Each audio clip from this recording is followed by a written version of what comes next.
Lately, I've been talking with a lot of teachers who are going through this frustrating moment in their careers, especially if you've only been in it for 2 or 3 years, and it seems like an eternity because this is a hard job.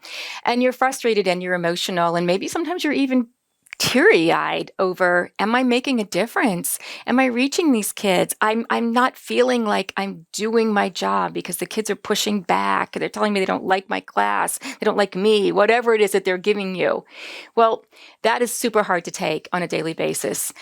But I got to tell you this, if you're feeling that, then you're probably in it for the right reasons.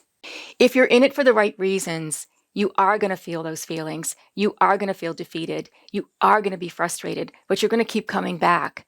Seek the support you need. Talk about it with colleagues to get that support and get it out. It's the right feeling.